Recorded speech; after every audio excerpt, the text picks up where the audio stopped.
Taigi, laba diena, mėly kolegos ir svečiai. Šiandieną tikrai labai gausiai susirinkome pakalbėti apie STEAM-ą. Tad ir pradėkime. Klasikinį apibrėžimą tikrai žinome visi. Kartais pagalvoju, kad reikėtų lietuviško trumpinio STEAM-o pavadinimui, nes šiandien savo pranešime STEAM ištarsiu beveik 40 kartų. Tai tikiuosi, kad jūsų nedemotyvuosiu, bet yra kaip yra. Taigi, STEAM vienu metu toks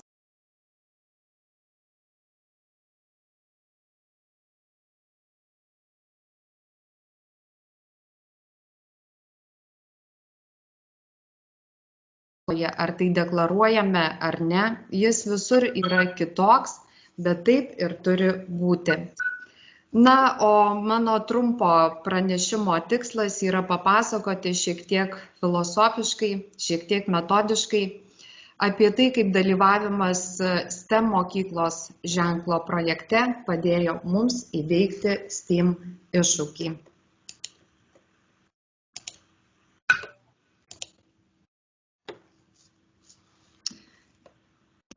Taigi, koks buvo mūsų kelias ir koks yra mūsų kelias į STEAM.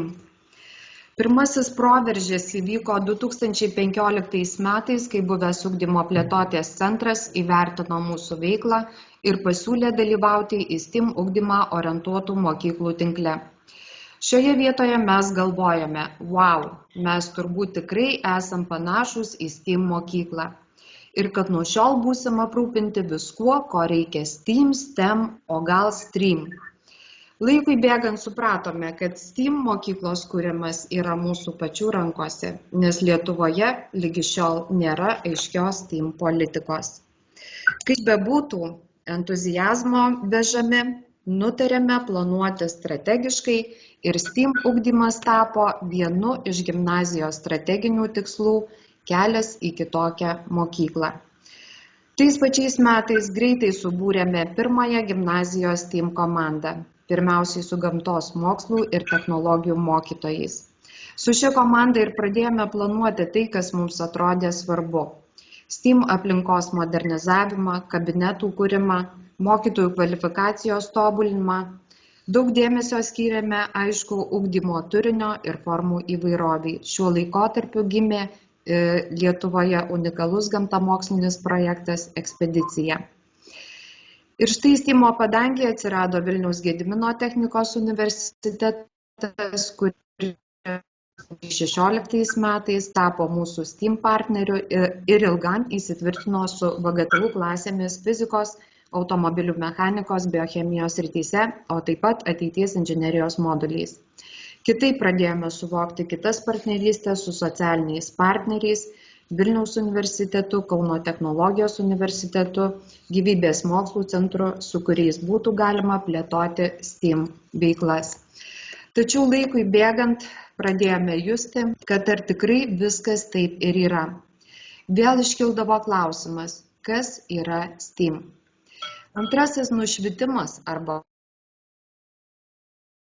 vyko 2018 metais, kai ugdymo plėtotės centras pakvietė mus dalyvauti Europos švietimo ministerijų tinklo European Schoolnet Scientix projekte STEM School Label. Lietuviškai tai yra STEM mokyklų ženklas. Na štai čia pagaliau pirmą kartą išgirdome magišką sakinį. STEAM mokykla tai mokykla turinti aiškią strategiją. Ir jau galvojame, kad gausime visus atsakymus. Tačiau ne viskas taip paprasta.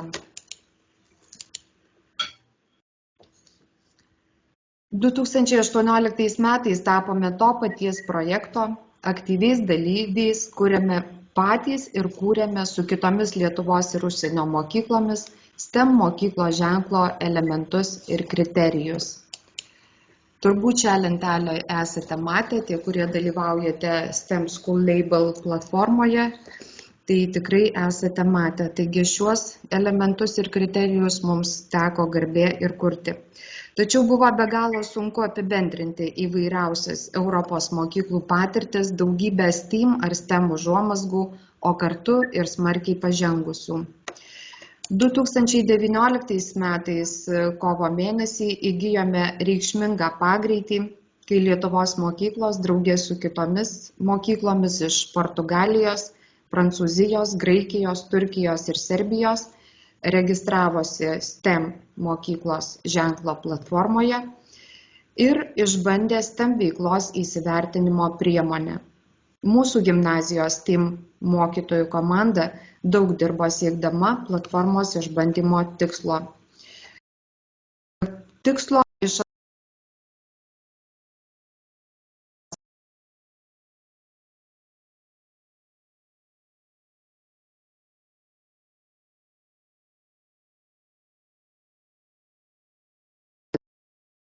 Ar pažengusi pagal 21 kriterijų.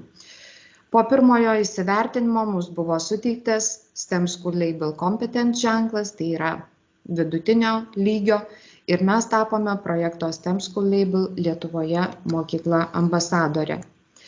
Bet tai dar nebuvo tas galutinis nušvitimas.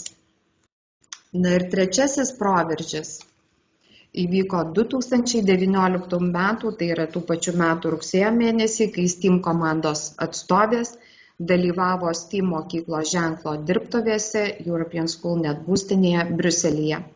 Renginys buvo skirtas būtent mokykloms ambasadorėms. Grįžę po šio renginio greitai pastiprinome savo STEAM komandą kitų dalykų mokytojais, sėdome atlikti įsivertinimo pagal elementus ir kriterijus ir identifikavome savo stiprybės, silpnybės, galimybės ir grėsmes.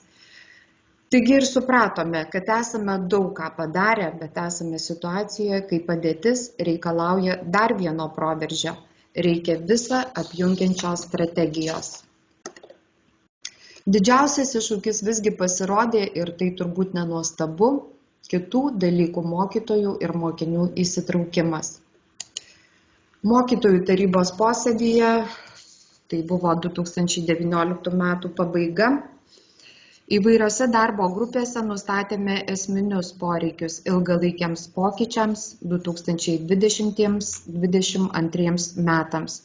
Ir šio laikotarpio proveržio strategiją pavadinome STEAM ugdymo populiarinimas ir mokytojų mokinių įtraukimas, kuriant inovacijų kultūrą gimnazijoje.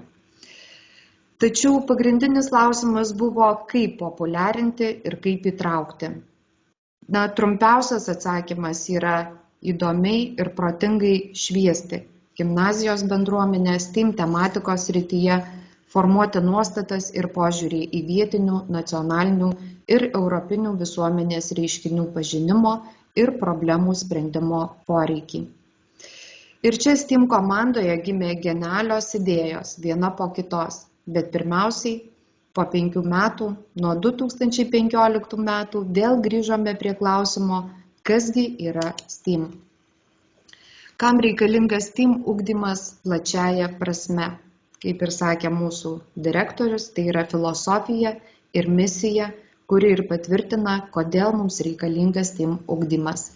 Asmeninės, nacionalinės ir globalinės problemos, tai problemos, kurios svarbios visai žmonijai. Ir be abejonės jos turi rūpėti kiekvienam iš mūsų.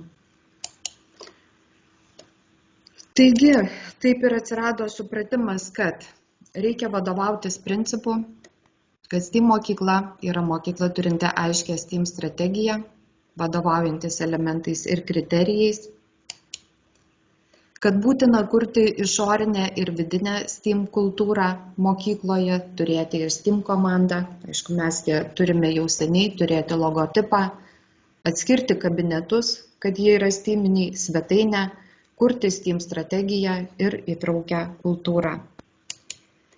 Kitas svarbus dalykas yra kryptingai planuoti mokytojų STEAM kompetencijų tobulinimą nacionaliniu ir tarptautiniu lygmeniu, kuriant būtent profesionalaus STEAM mokytojo profilį. Ir tokiu būdu įtraukti gimnazijos mokytojus į naujus kvalifikacijos tobulinimo metodus europinėje dimensijoje, nes mokytojas yra kertinis asmuo, ugdantis mokinių dalykinės kompetencijas, bendrasias ir STEAM.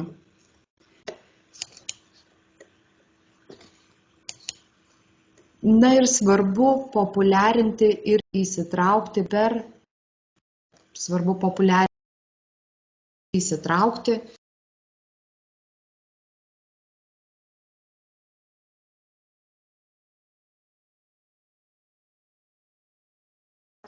puoselėjant strateginės partnerystės, o taip pat formuojant STEAM karjeros patrauklumą.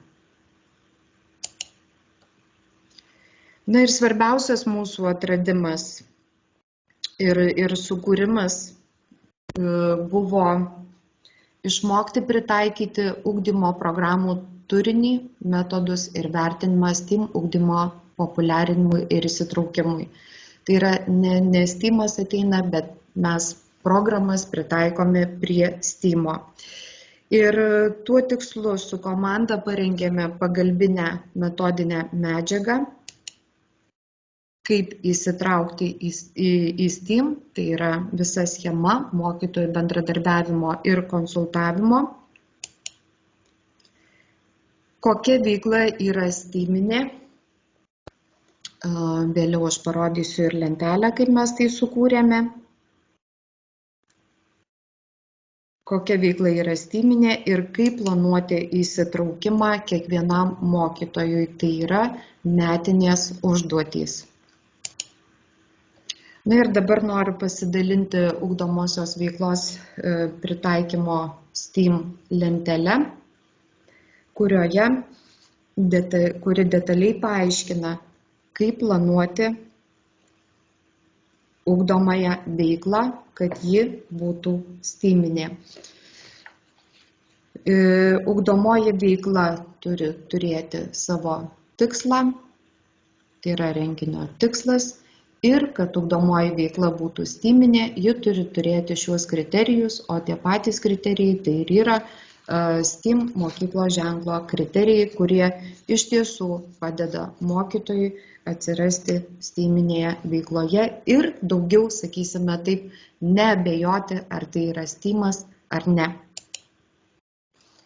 Ir be abejonės nuolat priminti STEAM'o kontekstą ir kaip jis mus liečia. Taigi planuojant pamoką, renginį ar kitą veiklą, visur reikia ieškoti STEAM'o. Mūsų svetainėje galėsite rasti parengtą medžiagą ir ją pasinaudoti.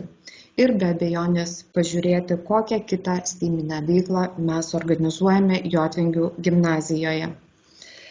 Aišku, COVID-19 pandemija pristabdė mūsų 2020 metų proveržį, tačiau žinome, kad STEAM mokyklos kūrimas tai nuolatinis kūrybinis komandinis procesas. Ir esu įsitikinusi, kad visi einame panašiu keliu. Ir šiandien bus patirčių lietus. Ir gerbiamieji, paskutinį kartą tariu žodį STEAM, turėdama omenyje gimnazijos komandą, kuri ir šiandien fantastiškai vieningai priima virtualios konferencijos iššūkį.